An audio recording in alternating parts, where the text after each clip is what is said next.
First things first, Natalie, how are you? I'm great. How are you? I'm alright, thank you. Great. Before we talk about your song and the music, I'd like to go back to the beginning.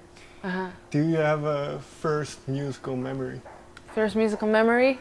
That has to be the music that my mom and dad were playing in the house.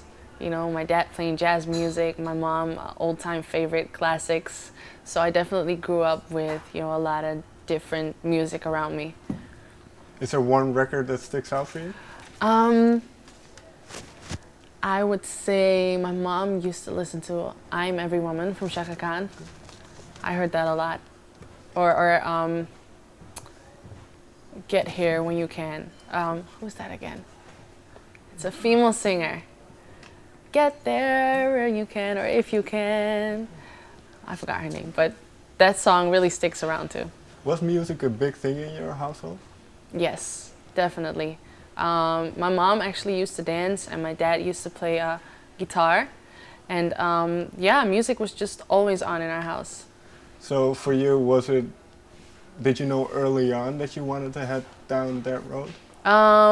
Yes, I was always singing, or if there were house guests, I would always like sit them down and force them to watch me when I performed for them, or I would always tell my sisters to help me come up with choreographies, and we would dance in the backyard and come up with dance moves. So I was always busy with either singing or dancing or trying to entertain other people. What type of songs would you sing for them? Mariah Carey. We grew up with with a lot of Mariah Carey. Me and my sister have like almost all her albums. Also Whitney Houston, and sometimes we would make up our own songs. And we were little, so we didn't really speak English, so we would make up our own words, and it would sound a little crazy.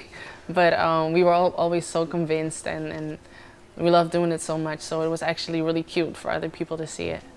And when did it, because here you were obviously quite young, when did it go from something fun you did to something you wanted to pursue? Oh, I became more serious when I was about 10 years old. I also played the piano, okay. So usually I was just playing and composing songs and writing songs with the piano. And then when I was about 12 years old, I started a duo with my best friend. And we had a couple different names throughout the years, but the end name was Amsterdam. We called ourselves Amsterdam, and we did a lot of talent shows and performances, and we would write songs together. So it became definitely more serious then. And then I don't remember how many years ago, I think 4 or 5, you went to the United States. Yes. With her. Yeah. Was it a tough decision to make? Sorry? Was it a tough decision to make to decide to pack up all your things and just head over? And just leave? Yeah. No, it was already set in my mind that I wanted to, move to America and try out, see what happens there. And and I actually won a scholarship with a dance contest, okay. And I could choose my own, like the country that I wanted to go and develop more. So I said I want to go to LA, and I want to sing, dance, and act. So I used that scholarship to like orientate a little bit and see what could come out of it. And when you first arrived there, what was it like for you? It was very strange because, I was alone at first. Mm-hmm. So it was really like a little girl in a big city. And, everybody's just, moving so fast, and everybody's minding their own business, trying to, fulfill their dreams. Like the majority of the people there has a dream, Mm-hmm. There's a lot of talent in the city, and everybody, wants to reach a goal, or, so everybody's very focused on what they want. And I didn't really know a lot of people. So in the beginning, I was really trying to find my way and see how I could find my place in LA. And well, let me put it this way: when did you find your place? Then was there a moment when you thought, okay, now I've... It was, I don't know when exactly, but there would happen, like something would happen, and I would be like, okay, so this is a sign that I'm on the right path. you know, and then something bad or disappointing would happen, and I would be like, okay, should I go back to Amsterdam because it's pretty tough, and I don't know, you know, how I'm gonna make money, because it was always a struggle, like how I'm gonna survive. Like I need to work, but I want to make music too, and there was no money in music yet because I was just recording and writing. So you know, there was one point that my parents were like, you know, you can come home if you want, you know, we're right here. And I would be like, no, I have to stay here and try to make it happen. You know, I didn't travel all the way to LA to come back home, you know, so like I need to go on and try it. And eventually when you know, it's funny why you asked me, because the moment when my single came out, I was like, yes, it wasn't for nothing. Okay, but am I right in saying that the second time you were after the contract, you were back in Amsterdam?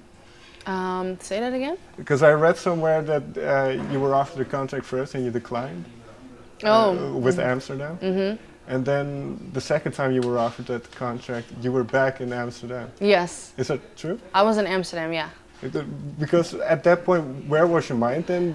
I was actually on a break in Amsterdam. I was still living in LA, okay. so I didn't move back. Oh, fair enough. I was just visiting my family, and I was like, okay, I need to like make a move right now. You know, what's the next step for me? And that was it.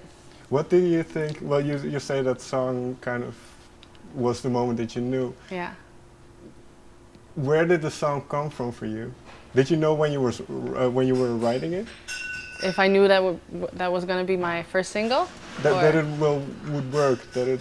I had no idea until it really happened. I do remember I heard a beat that I really liked, and I told Flo Rida, because you know I'm signed to his label IMG. I said, Flo, I want to make a hit to this song. Are you gonna help me write it? Because you know Flo is the hit guy, and so he said, okay, I'm gonna help you. We went in the studio, we brought in another writer, and we started writing, and then eventually somebody came out, and everybody loved it, and luckily it came in the hands of another label, a bigger label called Republic Records, and they heard the song and they were like, this is a smash, and you know, we want to sign you and release the song. We want to bring it out as soon as possible.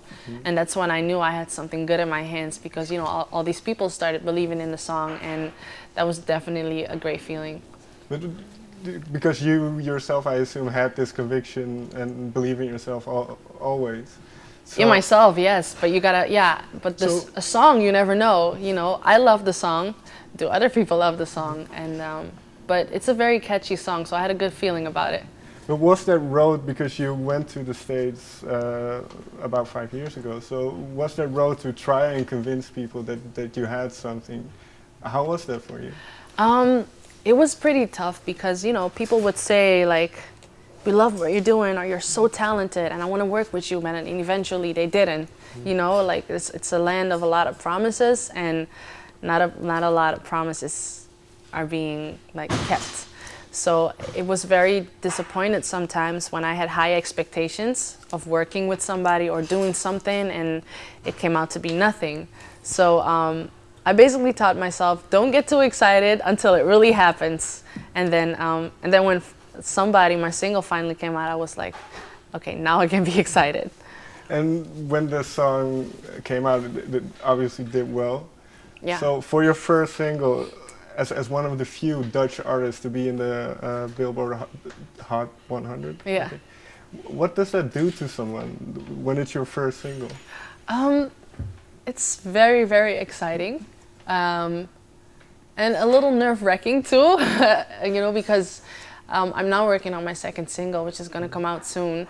And obviously I want that to have the same success as the first one, and the first one is getting bigger and bigger, so it's a little bit of pressure sometimes, but I'm definitely excited to show what I have more. Like, you know, this is only the beginning for me, and I can't wait to release more music for the world to see what I have in store.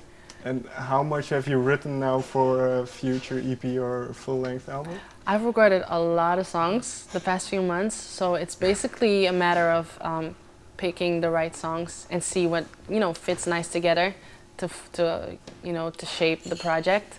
So, but I definitely have a lot of songs to choose from. What will you base your selection on? Is there a certain sound or a certain feeling you want to capture? Yes, I definitely, like my style, I would call it pop-rhythmic because I'm a dancer too, so I want my music to be danceable. Whenever I create a song, I think about, okay, how's the song gonna be on stage? How is it gonna look like? How will I dance to it? What's the video gonna look like? So that's all things that I keep in mind when I'm creating a song.